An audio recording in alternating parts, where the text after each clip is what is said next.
Birinchi savolga qarayman. Nima deyapti? Magniy sulfat ko'paygan enta suv kristal yuradi. O'z massasidan necha marta ko'p suvda eritildi? 2 marta ko'p suvda eritilgandan so'ng deyapti. Foizi necha bo'lib qoldi?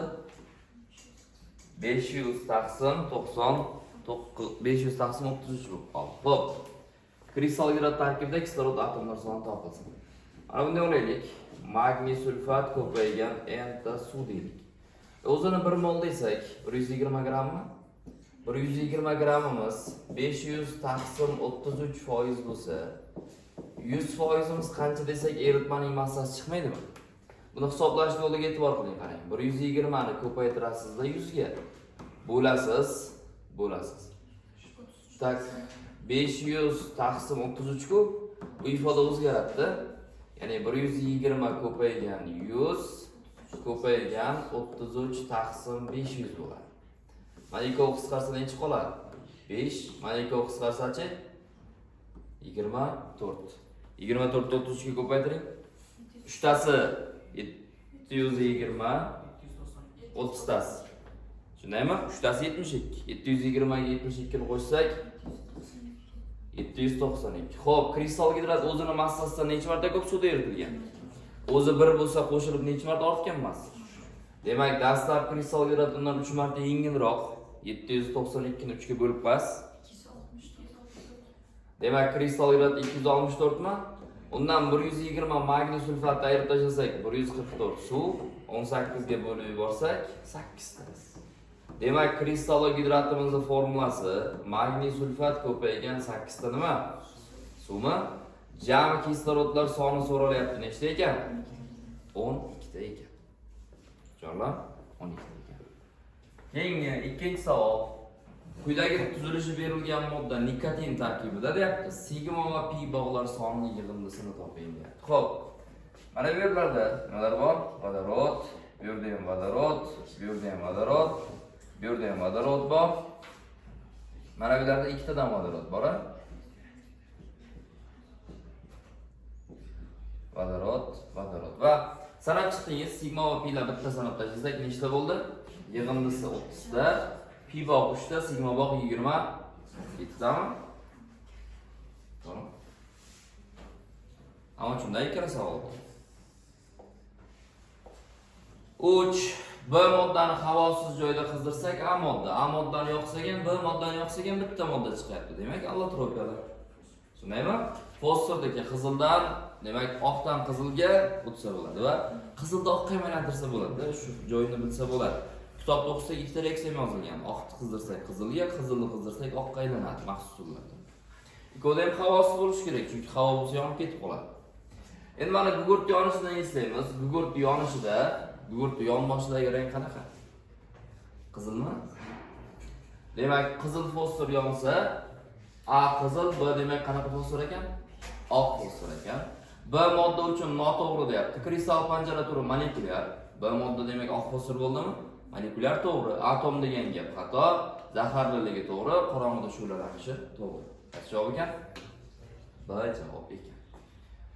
4-chi savol 0.05 mol kalsiy fosfat xom uglerod ishtirokida qizdirilganda hosil bo'lgan kislorodli birikmalarning farqi so'ralyaptimi? Bu fosfor olinishidan tushgan savol. Demak, kalsiy fosfat plusdan kremniy 4 oksid plus uglerod desak, hosil bo'ladi kalsiy silikat plusdan, demak, is gazi plusdan P4 oq fosfor chiqarildi. Oq fosfor emas, fosforni o'zini olib qo'ysak ham bo'laveradi, farqi yo'q. Buni oldiga 3, buni oldiga 5, buni oldi 3, buni oldi 5, buni oldi esa 2 midi. Manodan har 1 mol ishtirok etgan bo'lsa, mana bu birikma kalsiy silikatni massasi necha bo'lardi? 120 dan 3 tasi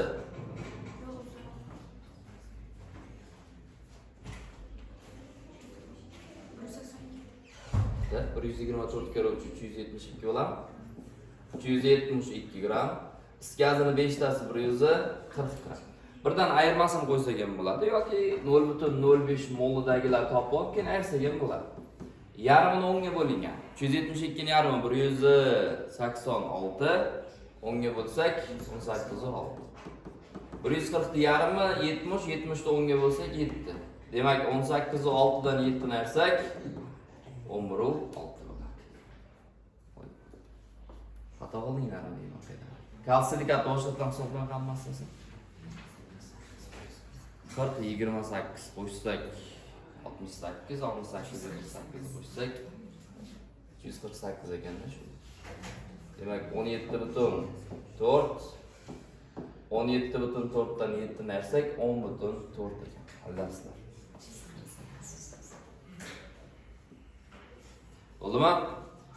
Kimyoxonasining xavfsizlik qoidalari demak qaysi javob ekan? C javob. 2023-yil har kun takrorlangan savol shu-da. Kecha sharti boshqacharoq edi. Boshqacharoq. 6-si temir 3 gidrosulfat uchun xos bo'lgan javob.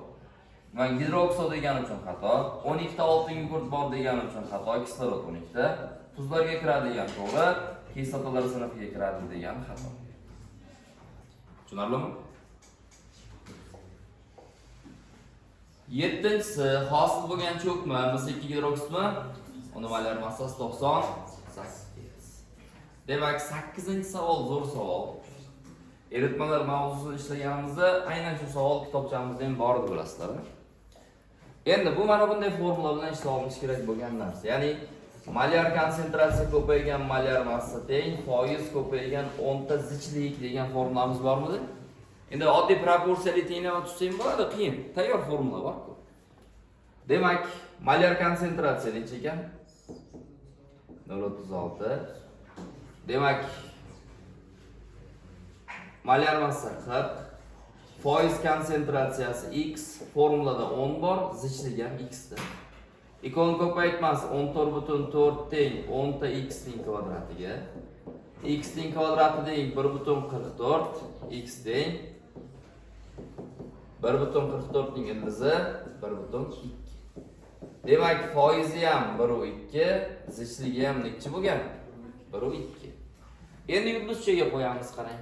Endi yulduzchaga qo'yamiz. Birinchi eritma necha foiz ekan? 1.2. Xo'p, natriy OH tozasi necha foiz ekan? 100%.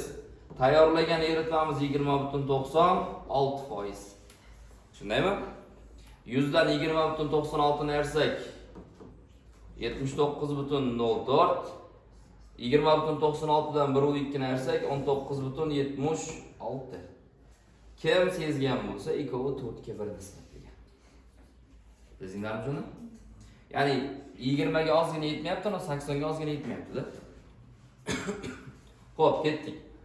Mana eritma 800 ml edi va zichligi 1.2 edi. Ko'paytirsak 960 gram. 960 ustiga qancha qo'shamiz desak 240 tomdan 4 marta ekan. Natriy OH molyar massasi 40 mi? 40 ga bo'lsak necha mol degan? 6 mol degan. Qaysi javob ekan? Mana. Qiziqamasizlar. Yozolish shart emasmi? Shuni oldinglarmi? Oldin ham 1-2 ishlatganman, sertifikat testlarga tashlaganman. Bu yaxshi savol bo'lgani uchun ko'p testlarga qo'yganman oldin. Kim soldi o'zi? Ya'ni ishlab chiqarganlarda javob to'g'ri chiqqanlar emas. Etan xlorlansa nima chiqadi? Etil xlorid. Etil xloridga kaliy OH suli eritmasini qo'shsak, etil spirt. Qaysi javob ekan? D javob. 10-si kalsiy karbidga suv qo'shsak, asetilin. Asetilinga suv qo'shsak, sirkaldegid. Sirkaldegid qaytarsak, yana etil spirt. Etil spirt Lebedev reaksiyasidan butadigan 1 3 chiqadi, ya'ni divinil. Qaysi javob? C javob. 11 200 gram 13.8% kaliy karbonat eritmasi. Demak, X amper tok bilan 9650 sekund davomida elektroliz qilganda massasi necha foizga kamaydi? 4,5 mi? Bu eritmada faqat suv elektrolizga uchraydimi? Elektrolizga uchragan suvni topib olamiz. 200 grammimiz necha foiz? 100%. 4.5%imiz qancha desak? 9 gram. Endi shunday 9 ni 9 ga bo'lsak, suvda ekvivalent 9 ku. Necha farad tok o'tgan bo'ladi? 1 farad. Yoki bunday reaksiya bilan yozib oling. Suv elektroliz bo'ladi, ikkita vodorod, bitta kislorod chiqadi. Har 36 gram suvda elektroliz uchun 4 farad ketadi. 9 gramiga qancha ketadi desangiz, ham necha farad chiqadi? 1 farad. Shunchaki 9 ga bo'lib qo'yish mana bundan ko'ra ancha oson va tez bo'ladi. Yaxshi. Endi MF teng AT formula bilan ishlardik. Lekin buni shunchaki faradga aylantirmoqchi bo'lsak, I bilan tauni Faraday soniga bo'lib qo'yarmidik? Xo'p. Mana bundan nima topamiz endi? Tokdimi? I teng farad ko'paygan Faraday soni taqsim vaqt. Demak, farad 1, Faraday soni soat bo'lgan paytda, sekund bo'lganda 96500, vaqt 9650. Ikkovi qisqarsa 10, 10 ga 11 ga ko'paysa 10 amper. Qancha ekan tok? 10 amper ekan. Yoki men bu reaksiyani qilib o'tirmasdan mana formulaga birdan qo'yib yorsangiz ham bo'laveradi. Faradni topib o'tirmasdan-da. Tushunarlimi? Xo'p, keyingi misolga o'tamiz. 12-savol. Nima deyapti 12-savol? Magniy va nima bor? Bismut bor. Xo'p, 73,730 gram aralashmada magniyning moli bismutdan 6,5 marta nima? Ko'p. Bu degani har 6,5 ta magniyga bitta bismut deganimi? Magniyning massasi 24 bo'lsa, 24 kar 6,5 156 gram. Bismutning massasi necha? 109. Qo'shsak 365 gram. 365 gram aralashma 7,5 ga 1 qo'shsak necha mol? 7,5 mol. Bizda qancha bor? 730 mi? 730 imiz qancha desak? Necha? 15. Necha mol ekan aralashma demak? 15 mol ekan.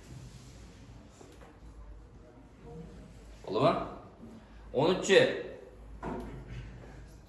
13-savol. Xo'p, plastinkani savol qarang. Plastinka necha gram edi? Necha gram bo'lib qoldi? Necha gramga ortgan? 4 gramga ortgan. Demak, plastinkaning ikkinchi nomi farq edimi? Mas2 sulfat plus temir desak, mas2 nitrat. Mas2 nitrat plus temir desak, reaksiyadan nima chiqadi? Temir 2 nitrat plus mis. Manodan har 188 bo'lganda, bundan 56 ketadi, bundan 180, bundan 64 bo'lsa farq 8. Biz hozir 4 chiqdimi, 34 dan 30 dersak, 4 gram bo'lganda qancha temir sarflangan desalaring, 28 chiqadi. Tushundingmi? Bo'yicha. 14-savolchi desa, qarang. 14 21,3 gram deyapti. Xlor etan bilan ta'sirlashsa necha gram etil xlorid chiqadi? O'sha bundan boshlangandir, ha? Etan plus xlor nimaga aylanadi? C2H5 xlor plusdan H xlorga aylanadi. Manodan 1 mol bo'lganda, bundan 71 gram ketganda, bundan 29 ga 35,5 qo'shsak 64,5 gram. 21,3 da qancha desak, qarang. 3 marta ziyod son turibdi. Keyin 10 ga bo'lingan. 64,5 ni 3 ga ko'paytirasizda, 10 ga bo'lib qo'yasiz. 19,35. Tushunarlimi? Savollar yo'qmi? Xo'p, davom etamiz. Quyidagi sxemada deyapti, 27 gramdan alyuminiy olingan bo'lsa, hamma reaksiya uchun hosil bo'lgan jami nimadan massasi topilsin? Suvlardan topilsin. Xo'p, 3 ta alyuminiy borda 27 gramdan. Boshladik. Birinchi mana bu tomonni ko'rib kelamiz. Keyin mana endi ko'ramiz. Tushunarli? Xo'p, to'g'ridan to'g'ri bu yoqqa qarab o'tsa bo'ladi va oxirida ikkovini qo'shib, keyin mana haqqa qarab yuramiz. Tushundinglarmi? Xo'p, boshladik. Birinchisi alyuminiy plyusdan oltinga yurt. Alyuminiy plus oltinga yurt bo'lsa, alyuminiy 2s 3 chiqadimi? 2 ga 3. Har 2 molidan 1 mol chiqar edi. 27 gram degan 1 molmi? Demak, necha mol bo'ldi? 0,5. Bu yerda suv chiqmadimi? Ikkinchi bosqich. Endi alyuminiy sulfitni gidrolizlaymiz. 6 ta suv ketadi-da. 2 ta alyuminiy gidroksidi plusdan 3 ta H2S chiqadi. Ya'ni har 1 molidan mana bundan 2 mol chiqsa, tushundingmi? Qancha bor bizda hozir? 0,5 dan qancha chiqadi desak, 1 mol. Xo'p, hozircha bu reaksiyalar hech qaysida nima hosil bo'lmadi? Suv hosil bo'lmadi dedik, lekin suv chiqar ekan. B moddani topib, endi qizdirish kerak edi. Alyuminiy OH dan 3 qizdirsak, alyuminiy oksid plyusdan nimaga aylanadi? Suvgami? To'g'rimi?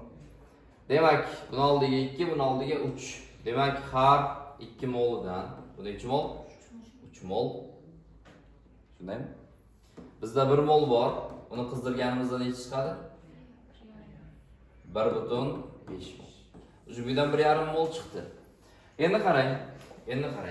Mana D modda kim ekan? Alyuminiy oksidku. Joyimiz kamroq, shuning uchun yozib o'tira olmaymiz-da. Mana yerdan 0,5 mol chiqdi. Mana 1 mol alyuminiy yonishidan yana 0,5 chiqadi. 0,5 ga 0,5 ni qo'shsak necha mol bor? 1 mol. Tushundingmi? 1 mol alyuminiy oksidga endi nima ta'sir ettira olamiz? Mana tepadan ham suv chiqmaydi. Shuning uchun mana reaksiyani yozib o'tirish shart emas-da. Suv chiqmaydi bu yerdan ham.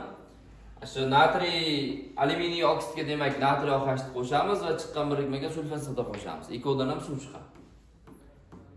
Alyuminiy oksid plyusdan natriy alyuminiy plyusdan natriy OH desak, hosil bo'ladi. Natriy alyuminiy O2 plyusdan nima ekan? Suvmi? Tenglashtirib shu buni oldiga 2 qo'yasiz. Buni oldiga 2 qo'yasiz. Suvni oldi 1 bo'lib qoladi-yu menimcha o'zi. 1 suvni oldi. Demak, har mana bu 1 molidan bu 2 mol chiqqanda suv necha mol chiqyapti? 1 mol. Bizda o'zi 1 molmi? Bu yerdan 0,5, bu yoqdan 0,5 keldik-ku. 1 mol bo'lsa yana mahsulot 2 mol, suvchi 1 mol. Hozir 2,5 mol bo'ldimi? Endi keyingi reaksiya. Natriy metaalyuminatga sulfat soda qo'shamiz. Bundan hosil bo'ladi natriy sulfat, hosil bo'ladi alyuminiy sulfat. Plyusdan suv. Tenglashtirish uchun oldiga 2 qo'yib olamiz. Xo'p, buni oldi 1, buni oldi 1 bo'lsa, jami 4 ta sulfat soda ketadi-da. 4 ta nima chiqib ketadi? Suvmi? Har 2 molidan suv necha mol chiqar ekan? Bizda qancha bor o'zi? 2 mol bormi? Qanchadan chiqadi desak? 2 mol. Demak, jami suvlarimiz tepada 1,5, plyusdan 1, plyusdan 4 qo'shsak 6,5 molmi? 6,5 dan 18 ga ko'paytirib yuborasiz. Necha? 110 degan. Tushunarlimi?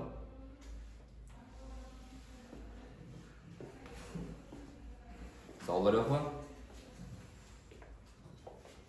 Oddiy savol, lekin ko'p umr deydi-da. Bir xil esdan chiqib ketib qolsa, bir xil bosqichi yo'q, xato ketdi. Etil formiat bilan metil propanatdan iborat aralashma yondirildi. 18 gram suv va x mol karbonat angidrid chiqdi. Karbonat angidrid natriy peroksid bilan ta'sirlashganda y mol kislorod olindi. Olingan kislorodning hajmi topilsin. Xo'p, masala qiyin ko'rinishi mumkin, lekin bitta mantiq bor. Ikkalasi ham murakkab efir. Har qanday murakkab efir yonsa, umumiy yonishlik emasda, CnH2nO2 plyusdan 1,5 N minus bitta kislorod hosil bo'ladi N ta karbonat angidrid, N ta suv. Nima sezdingiz? Karbonat angidriddan suvning mollari tengligini sezdingizmi? Demak, shundan xulosa qilsak bo'ladi. N mol bo'lganda N mol chiqardi-ku. Suv hozir 0,6 mol bo'lsa, 10,8 ni 18 ga bo'lganimizda 0,6 dan qancha karbonat angidrid chiqadi desak, necha deysiz? 0,6 chiqadi deysizmi? Endi o'sha 0,6 mol natriy karbonat angidrid natriy peroksid bilan ta'sirlashsa, natriy karbonat bilan kislorod chiqadi. Kisloroddan boshqa hammasini oldi 2. 2 molidan qancha kislorod chiqar ekan? 1 mol. 0,6 dan qancha chiqadi desak, 0,3. 22 ni 4 ga ko'paytirsak 6,72 litr bo'lar. Tushunaymi? To'g'ri. Keyingisi 17 teng massada olingan deyapti. Qum va nima? Magniy aralashmasi bor. 8 gram nima olindi? Oksid saqlagan aralashma olindi. Kremniy ortib qolgan kremniy deyapti. Necha mol natriy bilan kirishib oladi. Doskam tushunaveraman? Sig'may qolar ekan.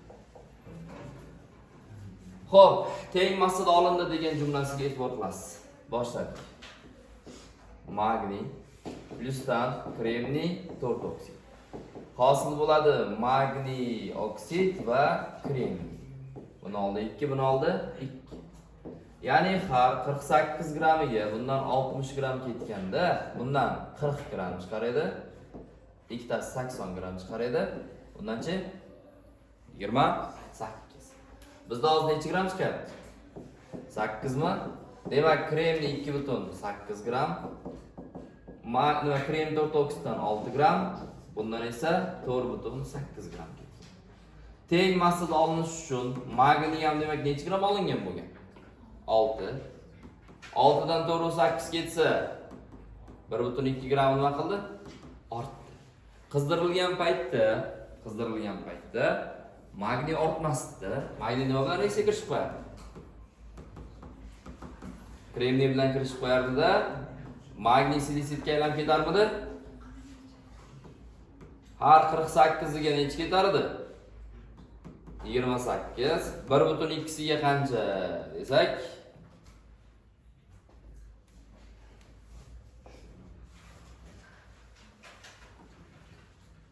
,7 gram. Demak 2,8 dan 0,7 ni ayirsak, qancha kremniy ortib qolgan? 2,1 mi? O'sh qor bilan kirishar endi. Natriy OH plusdan kremniy plusdan suv qo'shib qo'yaylik. Plusdan suv hosil bo'ladi natriy silikat plusdan vodorod. Buni oldi 2. Buni oldi 2. Har 2 moliga necha gram ketar ekan? 28. 2,1 ga qancha ketadi desak, 0,15 mol ketadi. Shuni A javobini to'g'rilab qo'yasiz. Savolda xatoligini tushundinglarmi, nima xato borligini? Xo'p. Bo'ldimi? Keyingisiga o'tamiz.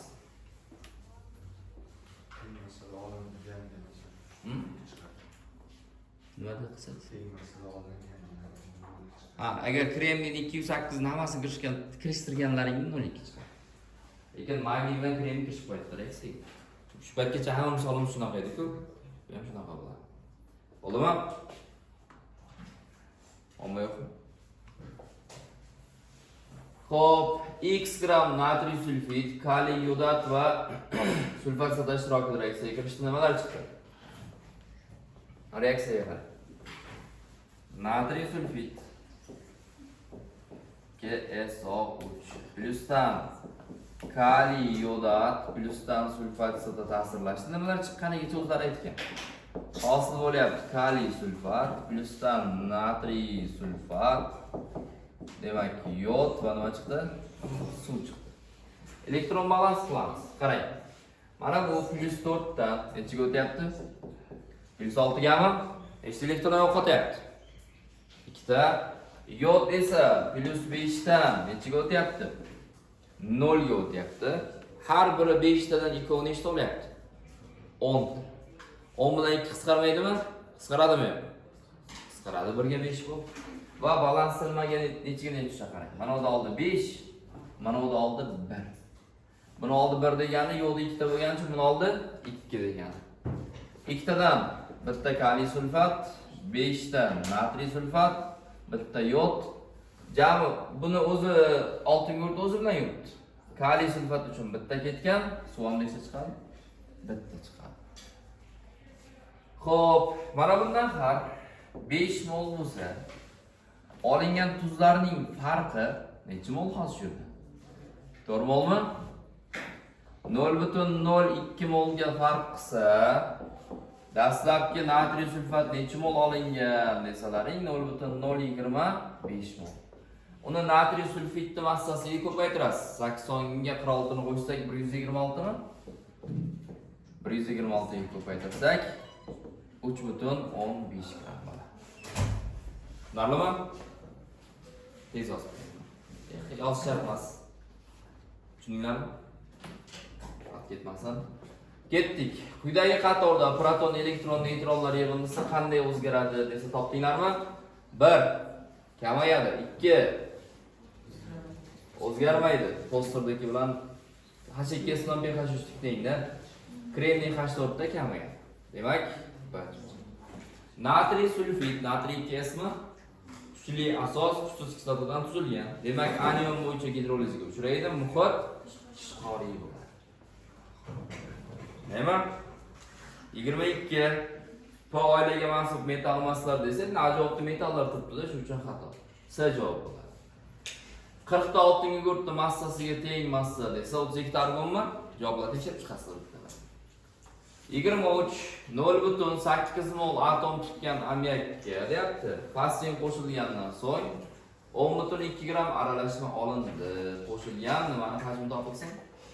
Fosfin nima? Demak, ammiak miqdorini topib olamiz. 0,8 mol atom bo'lsa, har birida 4 tadan bo'lsa, demak necha mol? 0,2 mol. 17 ga ko'paytirsak 3,4 gram. Aralashma 10,2 gram bo'lsa, undan 3,4 ni ayirib tashlasangiz 608 gram shunda pH3, ya'ni kim bo'ladi? Fosfin bo'ladimi? To'g'rimi? pH3. Endi uni hajmini topish uchun 34 ga bo'lasiz. Necha mol? 12 mol 22 4 litrga ko'paytirib yuborasiz. 4,48 litr. Tushundingmi? Nisbiy massalari 1 ga 2 litr bo'lgan moddalar so'rayapti demak. Natriy oqash bilan mis oksid. 25-savolda nima degan qarang. Butan mol sulfat sata ishtirokida kirishib, oddiy efir hosil bo'ldi, efirlar topildi. Demak, har ikkita C4H9OH dan sulfat sata katalizatorligida C4H9O, C4H9 shunisidan suvga aylanadi.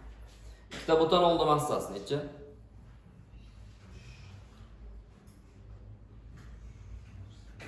Ikkita butan oldi 74 dan ikkitasi 148 gram. Endi efirni massasini hisoblash oson yo'li bo'ldi. Mayda 18 gram suv chiqyaptimi? 148 dan 18 da 130 gram. Ana shunda ishlaysiz. 14 dan qancha desak 13 gram. Tushunarlimi? Necha gram ekan? 13 gram.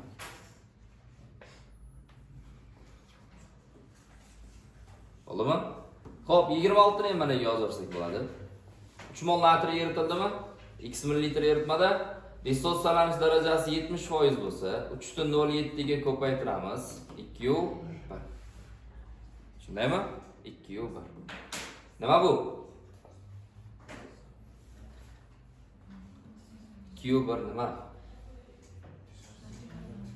Natriy karbonati dissotsiyaga uchragan qismi.